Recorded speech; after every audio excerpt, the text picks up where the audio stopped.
Good evening. Good evening, good evening, good evening, good evening, good evening.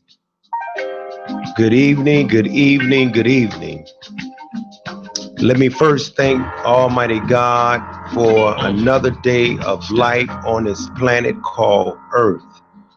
I thank him for you. I thank him for your family. I thank him for our community. I thank him for his mercy. I thank him for his grace. I thank him for the guidance. I thank him for the courage. I thank him for the tenacity. I thank him for the boldness. I thank him for the clarity too. I thank him for all of the gifts, the skills, the talents, the abilities that all of us have. And I ask that he guide my words, guide them with wisdom and with love, tempered with love.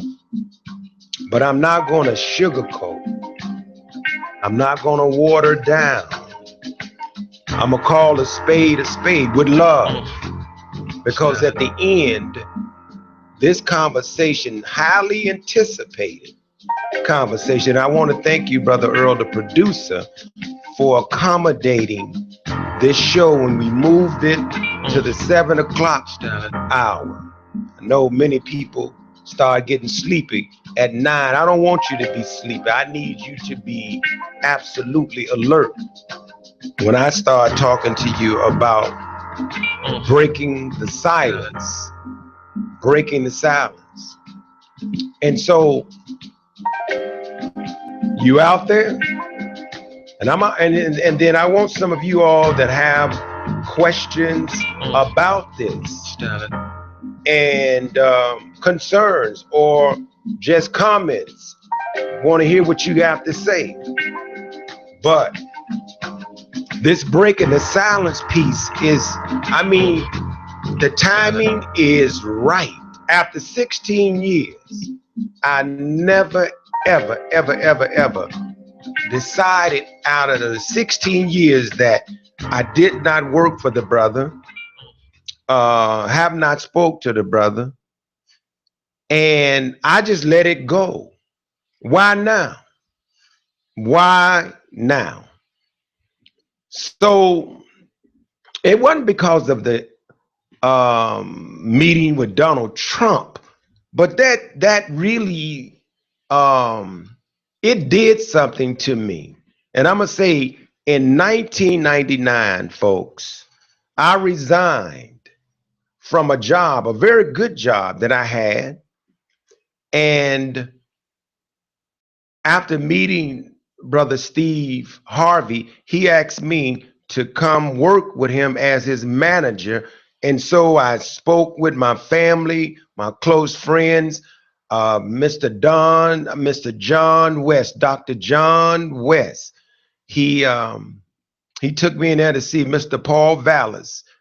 He was the CEO then of the Board of Education. And I went and I told Paul Vallis, say, hey, man, I got a job, working with Steve Harvey, and I'm moving to Plano, Texas. He was like, wow. I said, yes, sir. Moving to Plano. So spoke with my family, the children, my brothers and my sisters and my close friends. I relocated to Plano, Texas. And there I lived with Steve for a couple of days because they wanted me to move there so bad. Now Steve sent a limo in the very beginning to me and my friend, brother Jamil, to come to Benton Harbor, Michigan for a funeral. When he got off the private jet, him and Mary at that time, got off the jet, we was right there like soldiers to be there to comfort him because of Juan. And Juan was the person that introduced me as former manager to Steve, and we just connected. So I'm gonna try to fast forward this so you understand why I'm breaking the silence with love. And I hope that some of you all will share this. You got to share this, and you got to tell some folks, because Steve needs to hear this. because this is strictly love, but he needs to hit it. So when you deal with any of us and all of us, none of us are perfect. And you cannot stop loving Steve Harvey. You can't stop loving Dr. King III. You can't stop loving Jim Brown or Kanye West. You could be disappointed, but you cannot stop loving them. So this is not out of hate or jealousy, but it's just something I would like to share regarding the mentality and the character of our brother. Now, I uprooted myself, moved to Dallas, Plano, Texas, and I'm there with Steve Harvey, and every day rolling around with the brother, from the Kings of Comedy to the Apollo. Now, I made a decision to leave Chicago. We had only known each other a few months, but because of how I worked with him and his wife, Mary, at the time, Steve and Mary felt like, you know what? Steve need a brother like you around him that's grounded. Telling you something here, that's grounded. Imperfect, but grounded. So now I'm working for this brother, going all over the country with him, handling deals with him, doing the Kings of Comedy. And I might tell you, since you all, and somebody put that on Facebook, well, you know, Steve had a mentoring program. I started the damn mentoring program in Cleveland, Ohio, doing one of the Kings of Comedy tours. So don't get this twisted. I want you to know, when I was working with the brother, I was a conscience for the brother. And so, but the real deal is, and what you got to hear is, for 16 years, I didn't say nothing. When I saw Steve's book, I mean, I could have fainted when I saw the book, Think Like a Man, Act Like a Woman. And me knowing Steve, I'm like, what is Steve doing writing a book? I didn't say nothing. I never commented publicly about the book, not even to maybe one or two people. I just looked. I know other people looked and read the book that know him and was like, oh, I can't believe it. But it's marketing, and you'll buy anything. All it has to do is sound good and etc. You'll buy it, even though you don't know anybody who relationship have improved by it. But I didn't say one word, because I don't get into that. I'm not going to get into the infidelity part, because who am I? I should be at the front of the list. All men, all of us, including me, at the front of the line, cannot beat up Steve Harvey because of infidelity. Beat up yourself first, because I got to beat up me. We all got to improve in that area. Every black man or white man or Latino man that's listening, we all got to check that. So I ain't beating up on him about that. You dig? No infidelity talk coming from me. I'm dealing with the character of how you treat people. You can't be, and people say, well, you know, folks could change. You know, they could change. You absolutely right. And when you change, then your action should match your change. And at the end of the day, if you got enough courage and love and respect for Donald Trump that you said you was going to move to Canada, you was going to move to Canada if he became the president, yet you found a way to go and meet with Donald Trump, not because you need to, or maybe you do. Maybe you do. But did you go and reconcile your comments, negative comments, Brother Steve, with Dr. Cornel West and Brother Tavis Smiley? You were hot at them. You called both of them Uncle Toms. See, I'm calling you out because let's be fair, brother. Let's be fair. I was with you when we ran out of gas. I was with you when we missed our flights. I was with you, brother, when you cried at the church that your mom attended. I was the one consoling you. But you've been in Chicago back and forth, never reached out. How you gonna be over mentoring and want to represent black people in some housing shenanigan stuff when in fact you don't need Donald Trump? You're a millionaire, and the rest of the black folks are millionaires. This is an economic crisis for black people. Housing is involved in it, but why do you have to wait till Donald Trump become the president? And mentoring is fine. Everybody should applaud you. But we need jobs, economic development, farms, work development. So don't play with the emotions of our people. And you should be ashamed of yourself, you and Ben Carson. Here's Ben Carson. He should have been tapped to be the Surgeon General. You're going to take a doctor and make him over housing, HUD. You're going to tell the people y'all spoke about HUD and housing. Here's a comedian and a doctor dealing with housing. It don't even make sense. It don't even make sense. But now, what happened with you and Steve that Steve stopped speaking to you for 16 years? What happened? Things were going very smooth. Never did anything to upset that relationship. I'm just telling you, some people are cold and callous and they will keep living like they're living, but God will eventually expose any and all of us. But we should never stop, applauding. I don't care how much money a person makes. And if you're measuring success based on money and television shows, you're a fool. You are absolutely foolish, because then you need to start questioning God. So that means God ain't blessing nobody else. God is punishing the poor, the raggedy. For what? Everybody that makes money ain't connected to God, and everybody that reach certain type of plateaus or do certain things career-wise, you got to stop saying always that God did this, God did that. There's free will and permissive will. So stop that. You mean to tell me God had blessed all of the rich people to live in Winnetka and all the rich people living to Barrington? He don't love the people in Roseland and Inglewood and down in Mississippi and Louisiana? Huh? Talk to me. And I'm saying it because we like to put that factor in now. What I'm telling you is, when you start looking at people call themselves representing us and you look at their track record, and you've been sitting here all this time, you got a relationship. You said President Barack Obama transitional team arranged a meeting between you and the Trump people.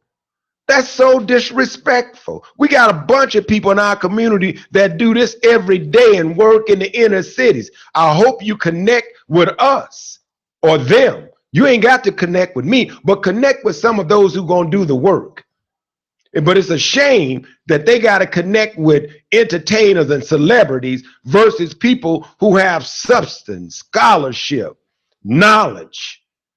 See, that's how they look and deal with our communities. That's why we got more clowns on the radio than we have people with substance. Just check out and see who get a show. Who gets the show? That's all. So what happened between me and Steve?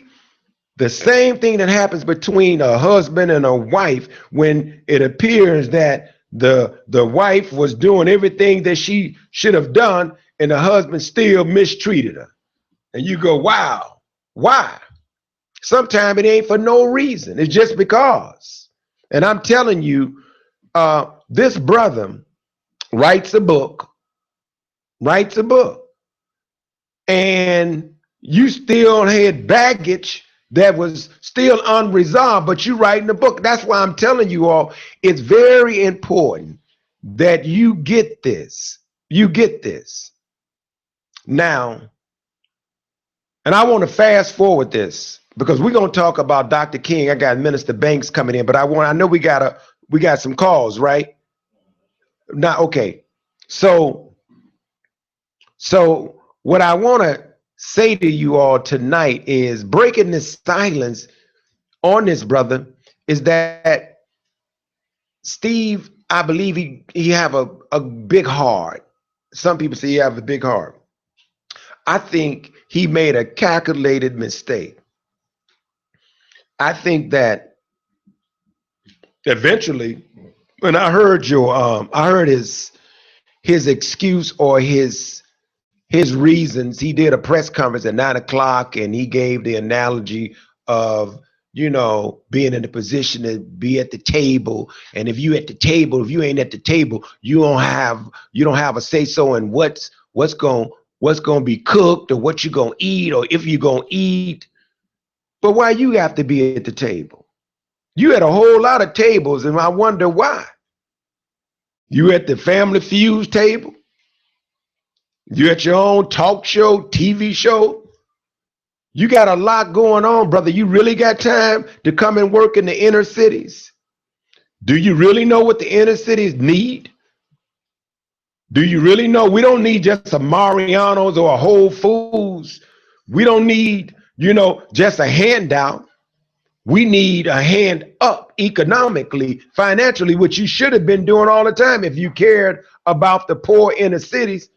You from Cleveland. Tell me one thing you've done to transform a block in Cleveland. I'm just saying, you got the money, you got the star power. So I think it's phony. I think it's phony that all of a sudden now, you a spokesperson for our community on housing. Out of all things, I can see Donald Trump,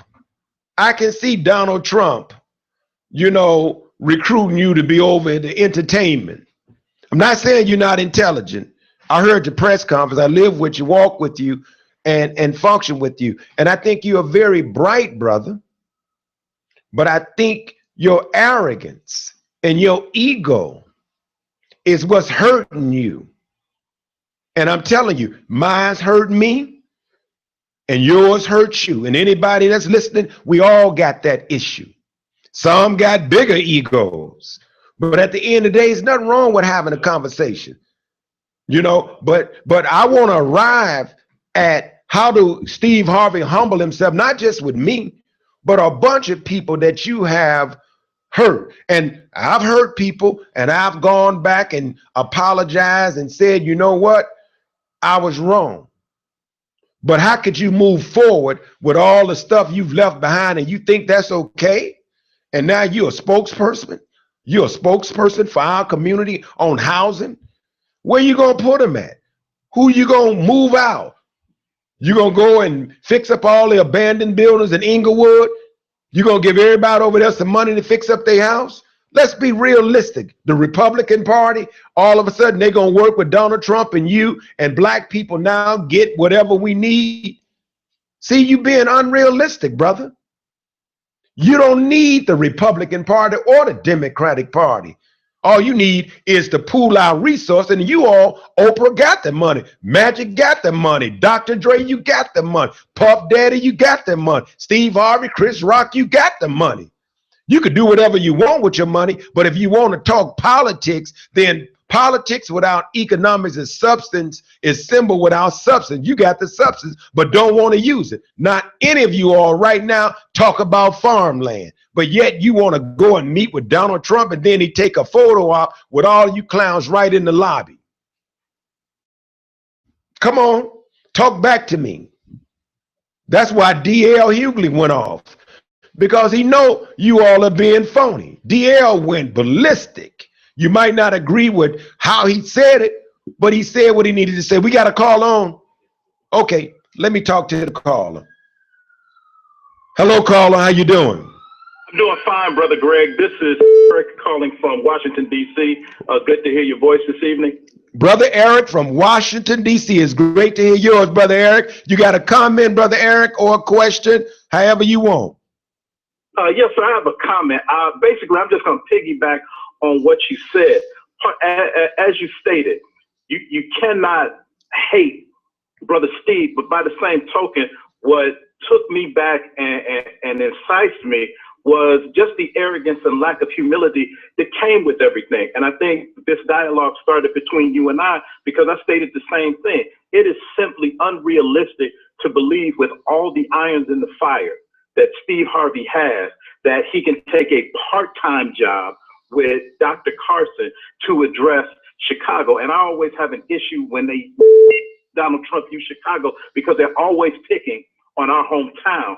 Yet Steve doesn't even live there. It would have been more conscionable. It would have been more believable had he taken you, had he taken Father Flager, had he taken members of the Interrupters, had he taken some of the brothers and sisters that stand in the street to make sure these children get to school without any violence. But the fact that Mr. Trump nor Steve wants to take it and become part of or step into this inner city that they denigrate so much is why I took umbrage with the whole thing and simply have no faith in it, and also cast Mr. Trump's aspirations of taking care of the inner city as nothing more than a photo op and a lot of flim-flam.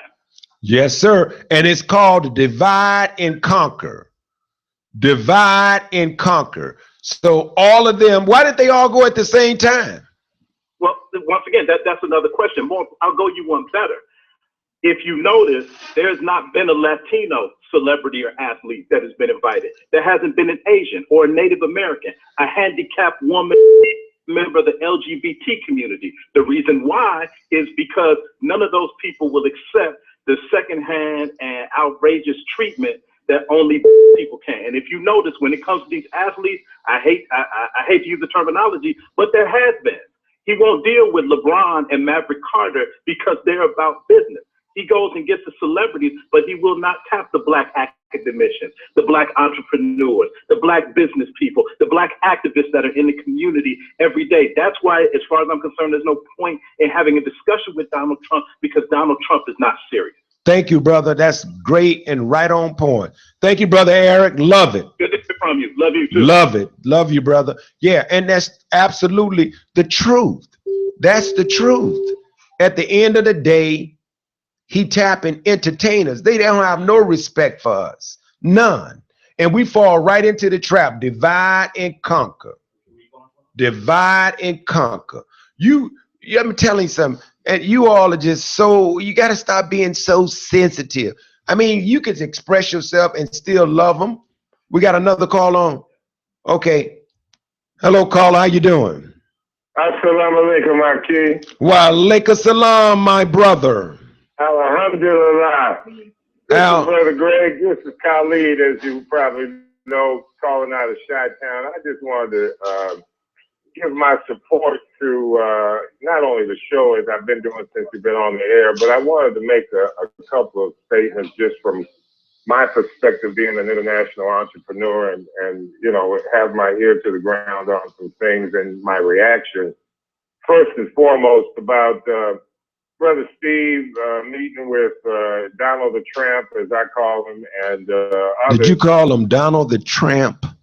Yeah, Donald the Tramp, man. I mean, he's been privileged all his life. He's sort of like Reagan in the sense that he was born into money, you know, and his grandpa and daddy were gangsters, as we all know. But in this country, you know, it's okay for Europeans to break the law and benefit from it. But, you know, there's been a lot of others who have done the same thing and end up in jail or dead. But what I wanted to say is that from a positive perspective, it's good that we see these house Negroes like Brother Steve and others who are showing the true self of them or the face of them to our communities, that people are awake enough to really see what's going on out here. They're letting us know what the real deal is. And, you know, when you have people like Martin Luther King's son, as I think you alluded to earlier, or no, it was someone else, but, okay, you know, he sort of soft-pedaled what he was saying in the sense that it was okay and everybody, you know, gets upset about things. But at the end of the day, you know, Brother Steve Harvey, I've known from very close sources, and I think you and I spoke about this briefly in the past, where, you know, he was one of the biggest, I don't know if I can say this on your show, cockhounds in the industry at one time. And then he comes out with a book like he's, you know, Mr. Know-It-All in relationships, because he find gullible people. And you said it right, brother Khalid. And that's why I said earlier, I think as men, the infidelity part, we all are guilty of that, you know, in terms, but then I'm not going to go and write no book.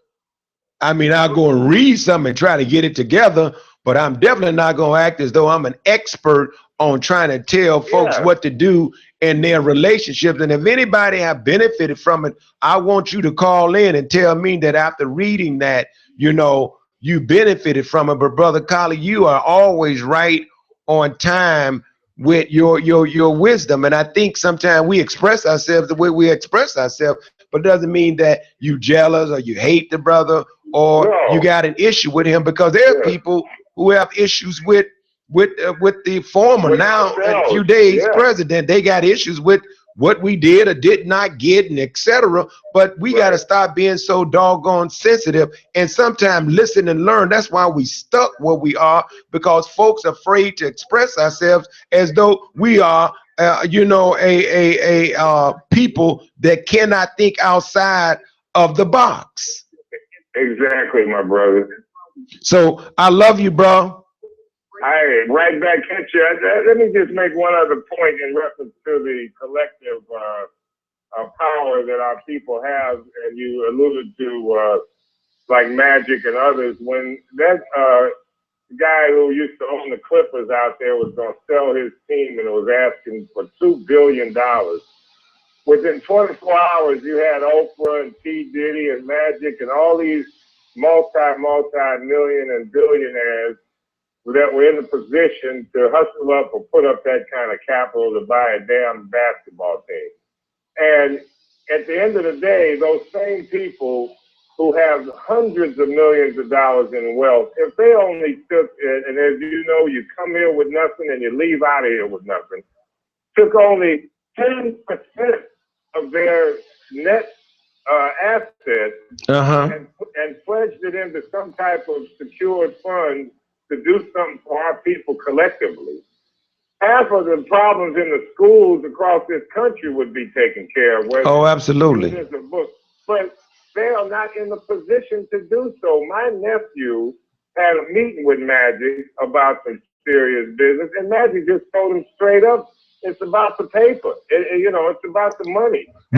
And let me say this. What profit a man to gain the whole world and lose his soul? What profit a man to gain the whole world and lose his soul? And that's what this thing is about. You cannot sell your soul out. We got some real issues in our lives, our community. We don't have time for people to play games as though all of a sudden the Republican Party, the Senate, the Congressman, all of the Congress and all of them, now they gonna make it so that they getting ready to fix and change the reality, as though Steve them getting ready to go get some reparation for black people. Stop it. They're not gonna do a damn thing. Man. Right. It's all about the slave plantation.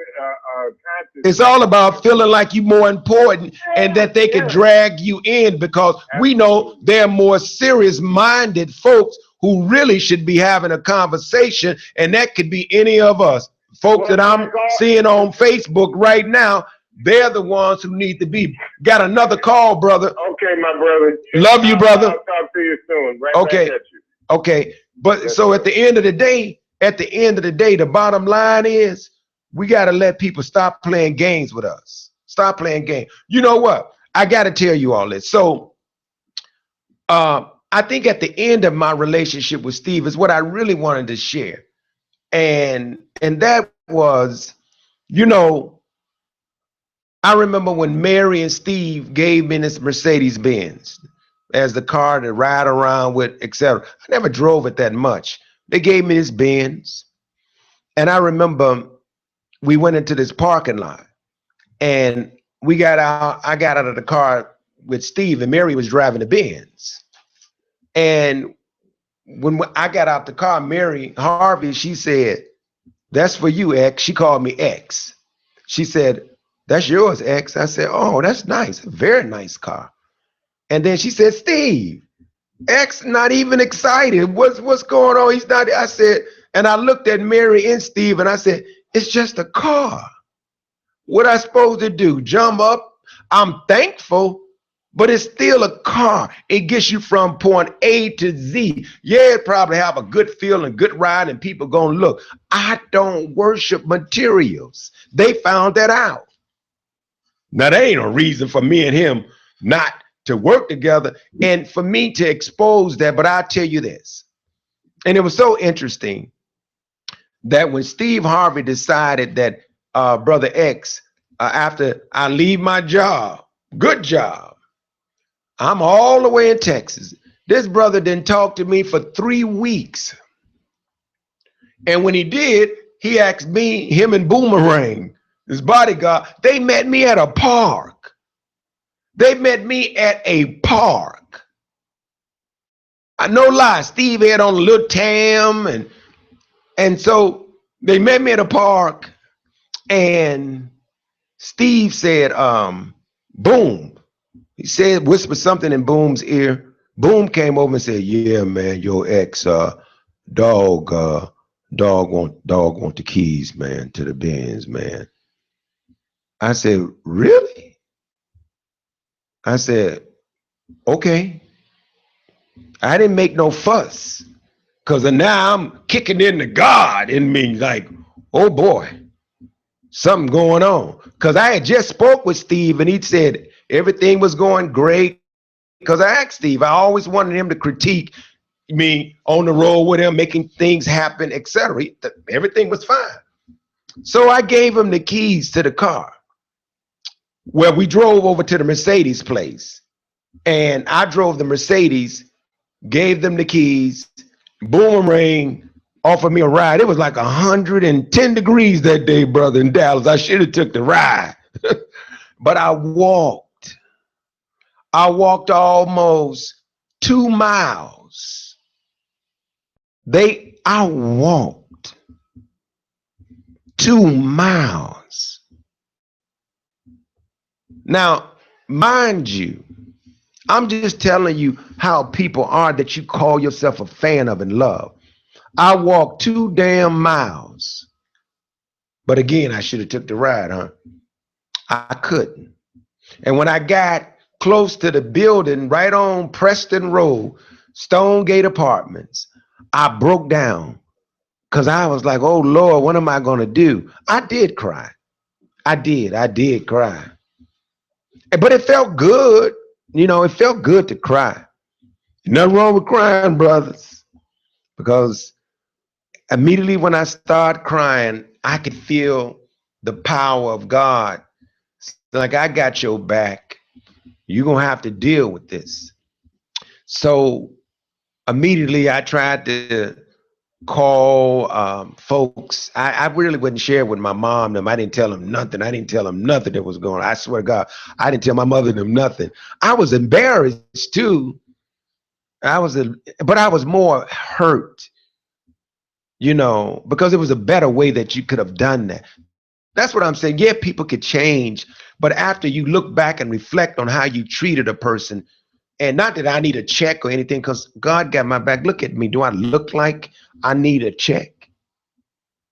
And I'm telling you, when I went into that office to meet with his high-powered lawyers, so they wouldn't even talk to me after that. Steve wouldn't even talk to me. And I called Ricky Anderson, his other lawyer, and Roger Salter. They good brothers, love them. They was hurt, and I can tell in their voice. And they gave me the name of a lawyer here in Chicago on Wacker. I had to go down on Wacker. I flew to Chicago. I took a cab from O'Hara Airport. I'm already broke. I'm like, I started to get on the L. I went from a Mercedes to the L. But I took a cab and I went into this lawyer's office. But before I went into the lawyer's office, I called a lawyer, an attorney here, because I didn't know what to do. And I didn't feel comfortable with the amount that Steve them offered me. I was like, man, I just resigned from a great job and et cetera. You got to give me more than that. Nope. That's all we giving you. So I never said one curse word, nothing like that's wrong. I was like, wow, okay. I called this attorney that used to see me on television, and he had called me about the stuff that I do with young boys. He called me, and I called him, and I said, attorney, I'm not gonna give his name. And I said, how you doing? I was scared to even tell him what was going on. And he said, I'm doing good. He said, what's going on, brother? How's everything going? I said, And so I said that I explained it to him what had happened. And I told him, I said, so I need somebody to help me negotiate this whole like severance pay. This, it's like your severance, or we was negotiating to buying me out or whatever.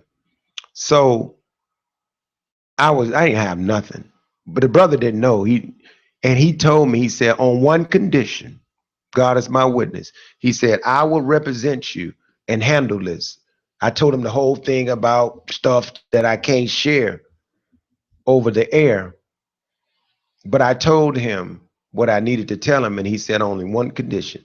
He said, and that is, if you don't follow this, then I cannot represent you against whoever, Steve them. He said, you cannot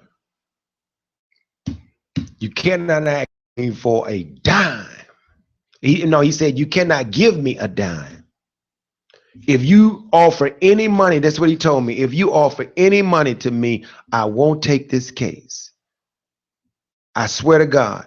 He said, now what I want you to do is I want you to go get on that plane, go meet with that lawyer. And if you don't like what they're offering you, then you call me from his office before you leave. I went on, I forgot what floor it was. I'm clean, fresh haircut, clean cut, shoes shine, nails done, broke, but rich. I get down on Wacker, go up, and the main conference room is the size of 2 blocks. I ain't lying. So it was very intimidating for somebody else. And I sat there like a soldier that I am. And Steve's lawyer, big time lawyer, he looked at me and he said, gave me a sheet of paper, with some figures on it, still lowballing. And I said, oh, no, sir, I can't accept that. I said, I got to get back to Chicago. I don't have a job, et cetera, et cetera. This is what Steve told him to offer me. I'm telling you, peanuts. And then I said, I surprised him and I said, I have a lawyer now. And he looked and I said, matter of fact, he asked me to call him while I'm in here with you. He said, okay, dial his number. I dialed the lawyer's number and the lawyer talked, introduced himself. And then Steve was calling me a scheduler at that point. And my attorney said, sir, a scheduler don't do X, Y, and Z, blah, blah, blah. This is personal stuff. And after he said that, it scared the attorney. He called Steve. And immediately I went down. I felt good about that. I didn't take a dime. I got back downstairs, got on the elevator. Got on the a cab back to O'Hare. I had to turn right back around. I was at this store, Michael's, and guess what? My cell phone ring, and guess who it is? Steve Harvey. Steve Harvey. Now, we don't supposed to be talking. He ain't talking to me no more. But now he got scared of what I know, which I'm not revealing none of that stuff at all. Steve calls me and said, we need to talk, X. Now we need to talk. So me being, desperate to end this stuff because I just wanted to get back home, but I didn't want to starve. Somebody was like, no, man, you shouldn't. No, I didn't want nothing to happen to Steve. I wanted him to move on, and I wanted to move on like I did by the grace of God with my life. And so he came over to the apartment. Him and Boomerang was downstairs. They didn't even come up. Like, can you come down? I went down. Should have made them bring their butt up because I hit them. But I wasn't into that, trying to hurt the man. And I went down, And before me and Steve's like, hey man, your ex man, hold on 1 second. That's all he said. You hold on. He passed me the telephone. He passed me a telephone with somebody on the other end. And it was one of his frat brothers that I know that's connected to me in an organization. And he got on the phone with me and said, hey, bro, don't, I've been through this. I know what you're going through. Don't make this personal, and etc. And I had already decided not to make it personal. I wasn't going to bring up any of that stuff because I didn't want anything to happen between Steve and his family, his wife, and it be what I had to share, in a courtroom. So I did not. And I told the brother on the telephone, no, I'm not going to do that to the brother. But I needed to do something to frighten him because he was treating me like I was nobody. And the only thing that stopped him in his track with what I knew and what I use my credit cards for. Hello?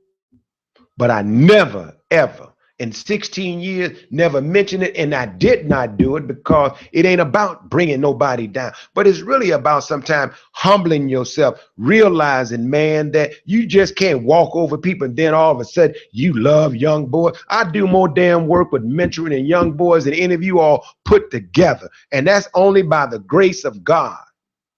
So how you going to unify with Donald Trump, but you can't come back to your own community and reconcile differences with black men that you know personally? That's a hypocrite. You ain't spoke with Tavis or Cornell, but yet you can quickly, and then you were criticizing Kanye, laughing. But it's all right for you to go.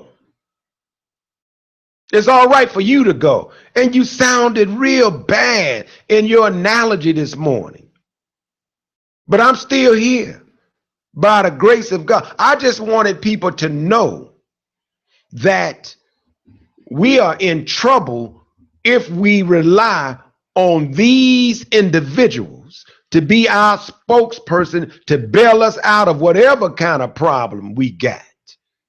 They are not the ones. Many are called, but very few are chosen. And we let celebrities that we make rich, we make everybody rich. We can make everybody rich but ourselves. They don't have a tree in their backyard. We buying their products. We listening to their shows. We watching their shows. And they become multi-millionaires because they know we always in front of the television. We always listening to the garbage in the morning. We make them rich. But why you got to go to Donald Trump to do farming? Why you got to go to Donald Trump to go to Cleveland or Chicago or wherever? Why? To do something that we don't need politicians. It's money. You know damn well it's investment. And you really think that you and Ben Carson gonna change the inner cities? Do you really? A surgeon, a doctor who really supposed to be the general surgeon general rather, a comedian and a doctor dealing with housing. Look how disrespectful it is. You know, you don't even understand. Along with, you was the first one, I heard you a couple of times because I don't really listen to him, but I heard a couple of comments regarding when Donald Trump was asking Barack Obama about a birth certificate and wasn't a U.S. citizen, and they was railing away on Barack, and none of these cats, they were all defending Barack. But all of a sudden now you come out the lobby and said, Mr. Trump was sincere. I believe he was sincere. We had a great conversation and he treated me good. You know what you sound like, don't you? He treated me real good, and he pat me on my back. He gave me a nice little hug and a lot. Looked like y'all was having a love affair that fast. You already a millionaire, so you don't have to buck dance. Why you tap dancing in the Trump Towers? See, that don't make sense. That's a bad sign for us as a people. You tap dancing in Trump Towers. Man. 708-223-8953. 708-223-8953. If you have a comment, question, call in right now. The lines are open. 708-223-8953. But folks, we in trouble. We really are. Because, you know, it ain't about the inauguration. We in trouble because, and I'm checking out John Lewis, and I see Sharpton, and I see Jesse, and I see some of the same, and I don't put John Lewis in the same category basically with, Sharpton or Jesse, but we got the wrong people claiming to represent us.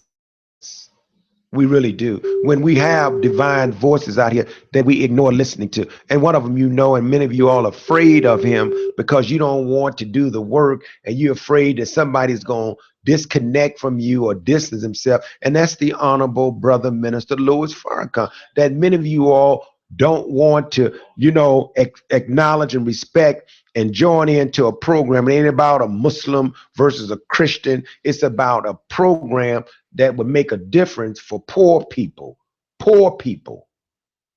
But you don't want to connect to that because you are totally blind by your own imbalance and miseducation when you got a voice and a program here, but you want to go and talk with the celebrities. You connect with the churches that just entertain you, the celebrities that make you laugh and not think. That's what you used to.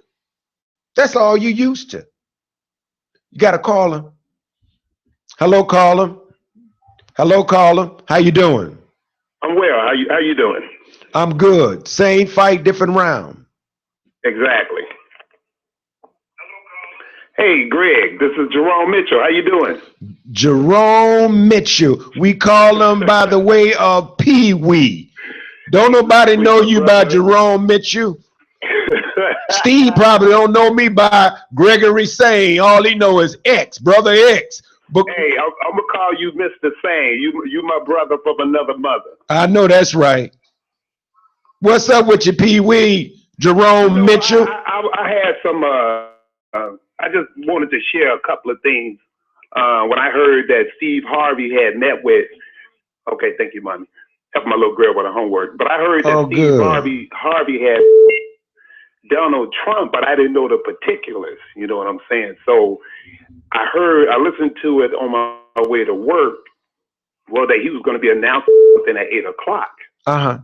So I tuned into it to see exactly what was going on, because I asked my coworkers and they was like, well, we don't know. Something about that, he was talking all this stuff about Trump on his radio show and how, he wasn't, doing this for the black people or whatever, and all these other people that jumped on his bandwagon, he was blasting them. Right. So I was just curious to find out exactly what it was that he wanted to go to, or meet with Donald Trump to talk about.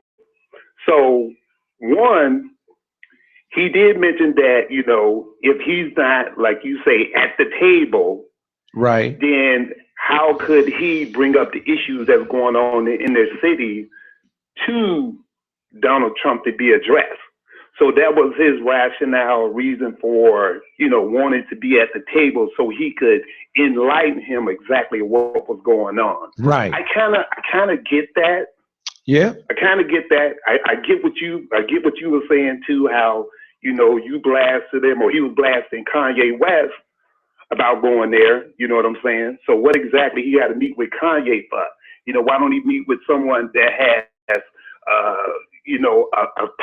a finger on the pulse of exactly what's going on? That's right. City. That's right, brother. But the thing was, I'm like, okay, like we say, we don't accept, or we don't like Donald Trump as our president. However, he's going to be sworn in the next 3 to 4 days. So we have to deal with it. You understand what I'm saying? We have to deal with it. So my thing was this. if Steve Harvey and everybody makes mistakes, Greg. So that's right. I'm willing to give a brother a chance. So he has done some good things for black people or whatnot. But if it's the same thing with Bill Cosby, when Bill Cosby, stepped outside his marriage and whatnot, and they say, Bill, how could you come to the black folks and now you want to have some positive to say? What about what happened about 10 or 15 years ago? Bill Cosby said this, and I use this as an analogy. If Bill Cosby says, if I'm heading east and there's a crater and you heading west and there's a crater back there that's 10 miles deep, and I tell you, you might want to take another route because if you keep going that way, you're going to fall in that crater. Right. And Bill Cosby says, well, the commentator or the news guy asked him, well, what if they don't want to listen to you because you did X, Y, Z back in the day? Bill Cosby said, I'm fine with that, but I did my due diligence of telling you that if you continue that way, what's going to happen to you? So if you proceed to go that way, that's on you. Right. But I did my due diligence of letting you know what's going to happen and what's down the road. So I say that to say this. Steve Harvey made some mistakes. I know you mentioned in the past of what happened between you two and whatnot, but that doesn't mean that he doesn't have his eye on, greater things for the blacks or the inner cities or whatnot. So I'm just saying, let's just give a brother a chance and let you speak to what you know. Right, and I agree with you. But it's really, I think, thank you, brother Pee Wee Jerome Mitchell, for those wise words. Wise words, brother. You got to call in more often. Right. Get off that stepping floor. I got to call in when I get a chance. Get off that stepping floor. He can dance. He's being daddy right now at the house with the baby. But I love you, brother, and I'm gonna respond to that. Thank you, brother Pee Wee. I will do great things. Okay. Now you're right. Pee Wee is right. We all deserve another chance. But our mamas and daddies give us but they spank us sometimes. And it's like we sometimes they have to spank us. We like, mama, don't whoop, but sometimes they whoop us. And it brings us back on the right course. I've been whipped. People have come to me and been critical. I mean, for 16 years, I've never said anything about Steve. Privately, I might say something to a couple of people that, I know, and I don't really talk to them about it because it ain't about Steve, but it's about celebrities who feel as though they are the spokespersons for our community, and they not. They are not. That's my issue. And that will continue to be my issue with all of this. Because Barack Obama was president for 8 years. If they wanted to do something for the black community and they got a relationship with Barack's transitional team, then why didn't that transition into something that would be tangible for black people in the community? Who you all fooling? Who you fooling? At what you doing at the table? That bureaucracy, how it works, policy, how it works. I mean, is it going to be an urban renewal piece?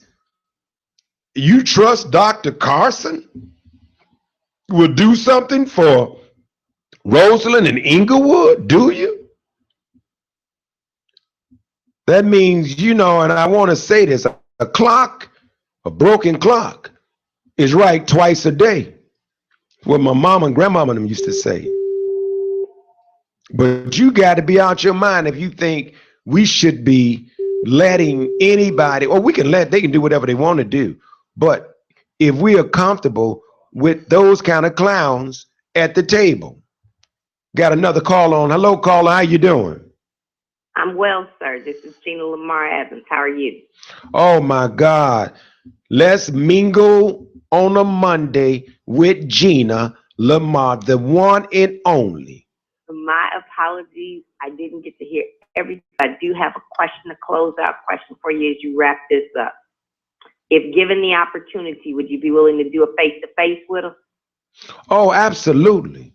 I came in and said that I love them. I never stopped loving them. But I'm disappointed because it's like this, Gina.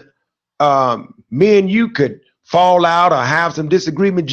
Me and Gina, like Greg got on my nerve.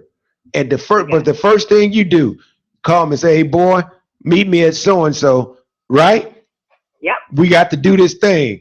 And all I'm saying, Gina, is that you can't represent us on that level if you're not willing to, heal or not willing to do what's necessary. But yeah, absolutely.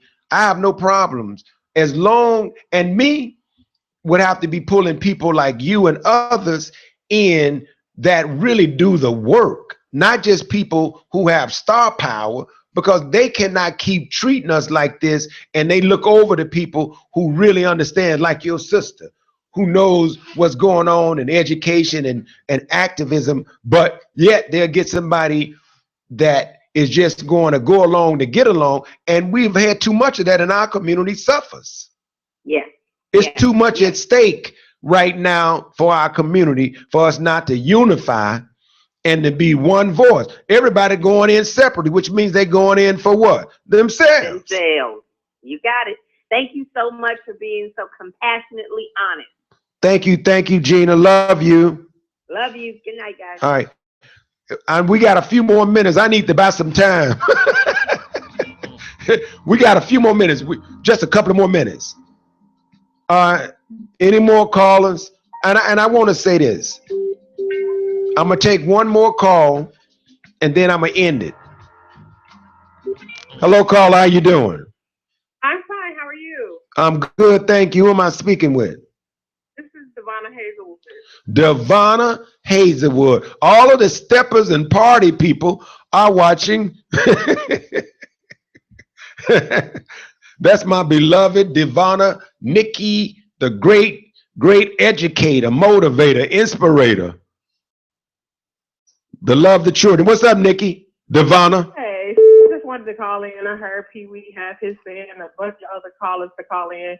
But the biggest thing is I agree with some of the things that you said. I agree with some of the things that Jerome Mitchell said, but it is a disconnect. We have to really rely on the people that are at the grassroots of this whole thing. That's right. Our information to really give us some good real-time information on how to fix things that are going on. If we don't really open our ears to really hearing what's going on in these communities, what's broken in these homes, and we don't attempt to fix that, we're just spinning our wheels. That is so true.